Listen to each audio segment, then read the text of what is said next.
With that being said, I mentioned Manny Diaz, head football coach for Duke, is in the building here at ACC Kickoff, and he is throwing on the headset to talk to us right now.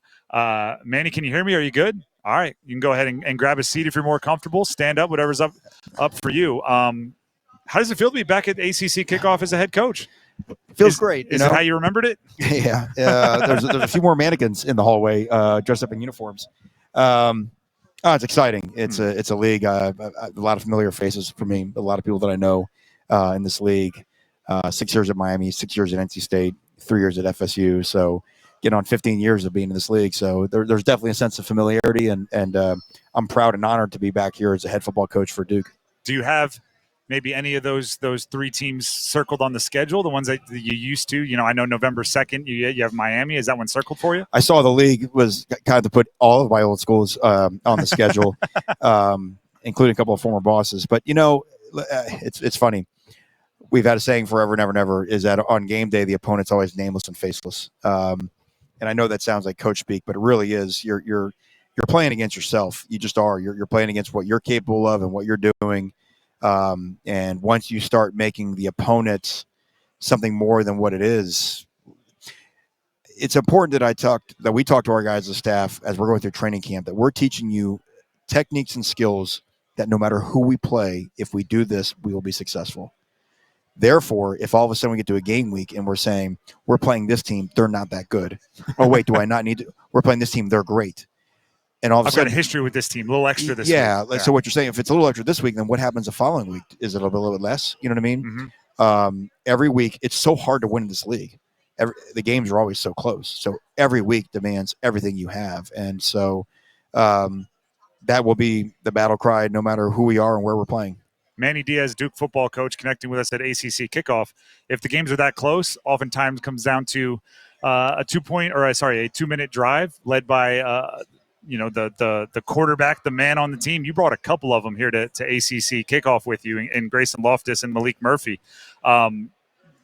How is that competition developing, and when maybe do you think you'll know who's going to be the guy given the opportunity to win those close games? I think you're exactly right. I think with the 2-minute warning rule coming in this year too, I think you'll see even more close games similar to the National Football League. Look, when Riley Leonard left last year, there was sort of a dark cloud over the program. The players, you could just see the wind had been come out of the sails after all the success the last 2 years. Bringing Malik in was important of not just stemming the tide, but turning around our momentum. Malik was so crucial.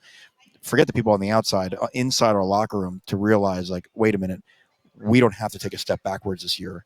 And it was very quick after your regime took over. It was actually great. He committed on the day that Duke was winning their bowl game. The great unintended consequence is that what you would want as a coach is that competition makes everybody better. And Grayson Loftus played his tail off during spring ball, and our locker room truly believes that we have two quarterbacks we can win with. And that's not the old, if you got two, you got none.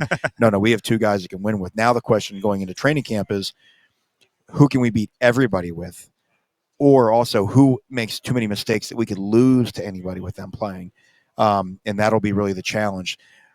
It'll happen fast. I mean, basically our last scrimmage is probably major scrimmage is about 2 weeks before the first game, and you'll really want to know by then. And if you don't know for sure, you'll know what little final details will come before you can decide it. You hinted at something that I think is an interesting part for your program, which is last year, and you brought up Riley Leonard. It was a really fun year, right? For us covering it, there were some the Clemson game, college game day. It was a really fun year, which I'm sure you want to build off of.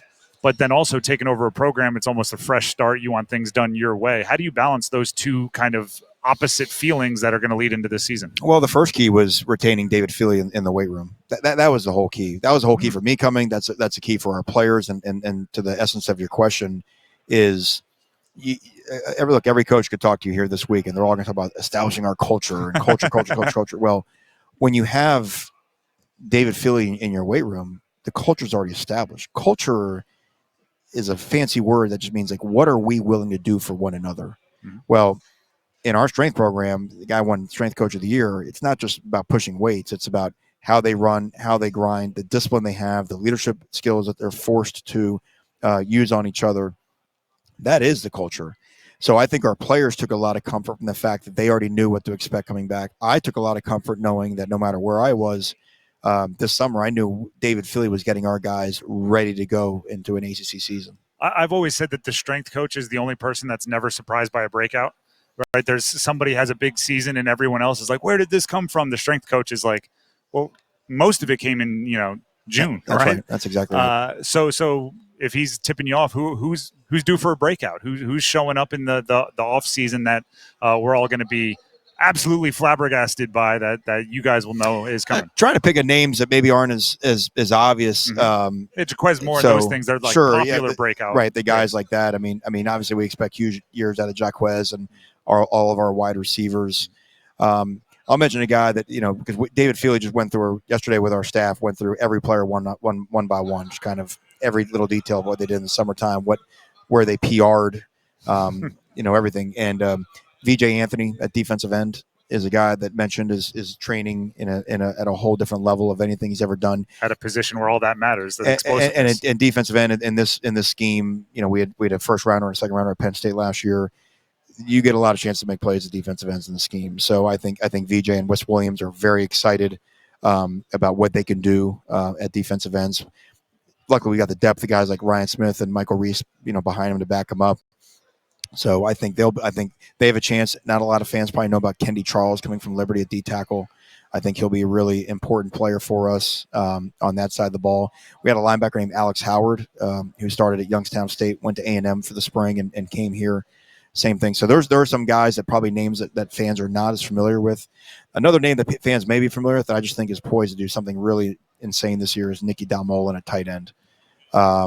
This is a guy that thought he was done playing football, came back after spring, can absolutely fly. And with what we do in this offense, I think we can really, really get some matchup issues and really, give him the type of year. We'll see, but I've got a suspicion that this guy's going to catch a ton of balls. We'll put the marker on it. We'll pay attention. Yeah. Manny Diaz, head coach, Duke, joining us here. You bring up he can do in this offense. Jonathan Brewer, not the most experienced offensive coordinator out there, but he's implementing his system now. What do you expect? Can you describe what you expect from his offense? Well, so I have a saying, you interview for your job every day, right? So I sit in the quarterback meetings as a head coach. My last 2 years, I sat in a quarterback meeting with Jonathan Brewer and Rhett Lashley.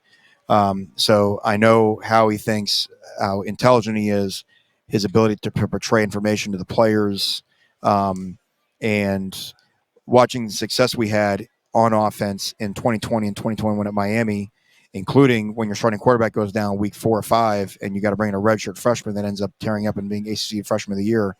So, and Johnny was a big part of that. So he was ready. Mm-hmm. I knew, I knew what I wanted to be on offense, and I knew that Johnny was the best guy to lead us there. So it's an offense that's going to be quarterback friendly. I think when Duke has been great, you look at the years with Cutcliffe, mm-hmm. The different, what a great quarterback coach and quarterback whisperer he was. Absolutely. So I think at Duke you should have great quarterbacks. I think our school should attract great quarterbacks, and so to bring in a guy like Johnny who's got an offense that the ball is going to be in the air, we can throw it, but it's easy on a quarterback. You don't have to do very difficult things. The reads are simple, so you can play fast, go fast, and that's how Van Dyke had the year he had his first year, and I think we can replicate that. Coach, we appreciate you for stopping by. Good luck this season, and we're going to pay attention to all those breakout names. Fantastic. Thank you all.